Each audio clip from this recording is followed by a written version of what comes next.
فرماتے ہیں اور ہم آگے بڑھے تو آقا علیہ السلام فرماتے ہیں میں نے دیکھا ان کے کانوں میں کیلیں ٹھوکی ہوئی کیل، کان میں کیل ٹھوکی ہوئی ہے، آنکھ میں کیل ٹھوکی ہوئی۔ کیل دنیا کی، وہاں کوئی چیز دنیا کی نہیں، جہنم کی آگ کی کیل آنکھوں میں ٹھوکی ہوئی، جہنم کی آگ کی کیل کانوں میں ٹھوکی ہوئی، جہنم کی آگ کی کیلیں بدن میں ٹھوکی۔ پھر کہتا ہوں اگر یہ بات کوئی سیاسی لیڈر نے کہا ہوتا یا کسی خطیب نے کہا ہوتا تو کبھی بھی اپنے گفتگو کا عنوان نہ بناتا، لیکن یہ کون کہہ رہا ہے؟ ہمارے آقا جو اتنے سچے ہیں اور اتنے اچھے ہیں کہ جن کی سچائی کی گواہی بھی ان کے دشمنوں نے دی ہے اور ان کی اچھائی کی گواہی بھی ان کے دشمنوں نے دی ہے۔ ان کے دشمنوں نے کہا ان سے اچھا کوئی، دشمن بھی گواہی، دوستوں تو کہی رہے ہیں، دشمن بھی کہتے ہیں ان سے اچھا کسی کو نہیں دیکھا، دشمن بھی کہتے ہیں ان سے سچا کسی کو نہیں دیکھا۔ وہ سچے اور اچھے صادق و مصدوق سچے سچے رسول فرماتے ہیں آنکھ میں کیل، کان میں کیل، بدن میں کیل۔ آقا فرماتے ہیں یہ منظر ظاہر سی بات ہے تڑپا، بھائی صرف ہم پڑھتے ہیں اور سنتے ہیں تو لرز جاتے ہیں، حضور نے کہہ دیا تو ہونا ہی ہے۔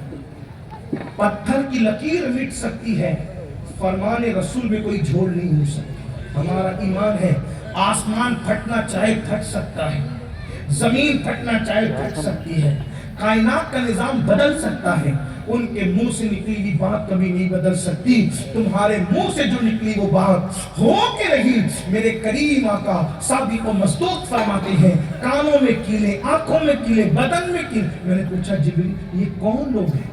عرض کی آقا یہ وہ لوگ ہیں جو دنیا کے اندر وہ مناظر دیکھتے ہیں۔ کون سے مناظر؟ جن مناظر کو دیکھنا حرام کرتے ہیں اپنی آنکھوں سے، حالانکہ اس وقت تو گندی فلمیں ایجاد بھی، گندی کیا کوئی فلم ایجاد نہیں ہوئی تھی، آپ اندازہ کریں۔ لیکن یہ مصطفیٰ جان رحمت کا معجزہ ہے کہ قیامت تک جو ہونے والا تھا وہ سب دکھا دیا گیا، اور اللہ کے رسول صلی اللہ علیہ وآلہ وسلم نے اس کی گویا کے سر میں رپورٹ پیش فرما دی۔ حضور نے سب دیکھا اور دیکھ کر حضور علیہ السلام نے غیب کو ایسے بیان کیا کہ حضور علیہ السلام تسلیم سے سن کر کے آج الحمدللہ ہر مومن اس غیب کو جان رہا ہے، اس پر یقین رکھ رہا ہے، اس پر ایمان رکھ رہا ہے۔ اور قرآن کہتا ہے یؤمنون بالغیب، جو بے دیکھی ایمان لاتے ہیں۔ ہم نے نہیں دیکھا لیکن آقا فرما رہے ہیں اللہ اکبر، یہ آنکھوں میں کیل کیوں ہے، یہ کانوں میں کیل کیوں ہے، وہ بھی جہنم کی آگ کی۔ مسلمانوں تھوڑا تصور کر لو، تھوڑا دھیان دے لو، وہ آنکھ جس میں تنکا چلا جائے تو بے چینی کا عالم کیا ہے، بے قراری کا عالم کیا ہے، اضطراب کا عالم کیا ہے۔ وہ کان اللہ اکبر جس میں کیڑا چلا جائے تو انسان کی تڑپ کا عالم، چھوٹا سا کیڑا کان میں چلا جائے تو تڑپ کیسی رہتی ہے، بے چینی اور بے قراری کیسی رہتی ہے۔ ناک میں چھوٹا سا جو ہے پسو چلا جائے تو کس طرح تڑپ اور بے چینی رہتی ہے۔ لوگوں اپنے حال پہ رحم کرو، اپنے آپ پہ رحم کرو۔ یہ نازک سا وجود، یہ ننھا سا وجود، یہ کمزور سا وجود ان کیلوں کو کیسے برداشت کرے گا؟ اور وہ بھی وہ آنکھ، وہ کان۔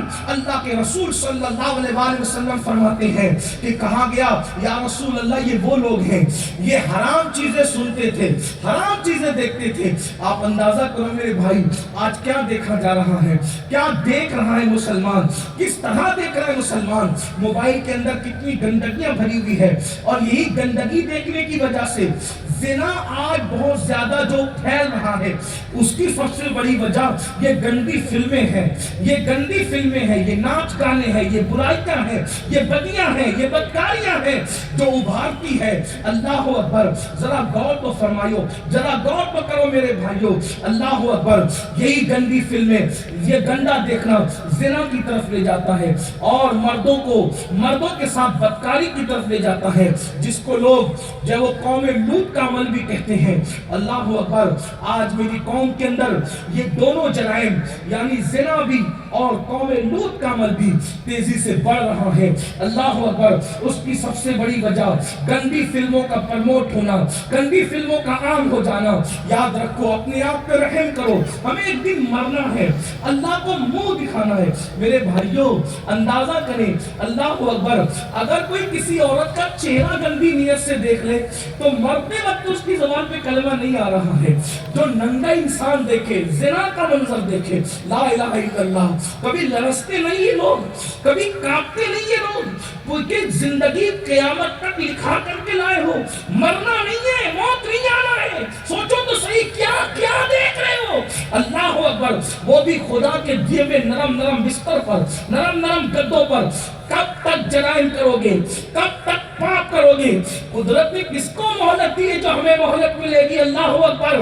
ایک دن روح کا رشتہ جسم سے ٹوٹ جائے گا اور جرائم کی وجہ سے وہ دردناک, وہ خوفناک, وہ بھیانک, وہ وحشتناک, وہ تکلیف سے بھرپور موت آئے گی. اللہ اکبر.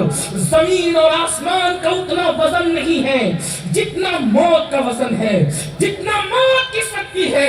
رنگریلیاں نہ کرو, کس کو چھوٹ ملی ہے. میرا اللہ فرماتا ہے ان بطش ربک لشدید, تیرے رب کی پکڑ بڑی سخت ہے جب وہ پکڑ کرتا ہے.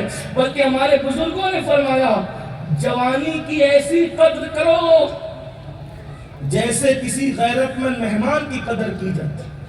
جیسے غیرت مند مہمان بہت دن تک کسی میزبان کے گھر نہیں رکتا. میرے جوانوں کی خاص توجہ.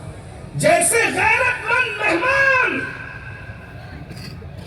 بہت زیادہ دن تک کسی میزبان کے گھر نہیں رکتا, ایسے جوانی بھی بڑی باغیرت ہے. جب آتی ہے تو بہت نہیں رکتی. 16 سال میں آتی ہے اور 40 سے 50 سال میں چلی جاتی.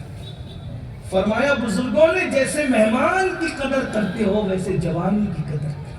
جیسے اچھے مہمان کی عزت کرتے ہو ویسے اپنی جوانی کی قدر کر لو. چلی جائے گی جوانی, بڑھاپے میں سوائے رونے کے کچھ نہیں ہوگا. اور یاد رکھنا, جو جوانی میں جرائم کرتے ہیں بڑھاپا بہت دردناک ہوتا. یہ جو تارے گن گن کے آپ نے یہ محاورہ سنا ہے نا کہ تارے گننا, بڑھاپے میں تارے گنتے مجرم لوگ.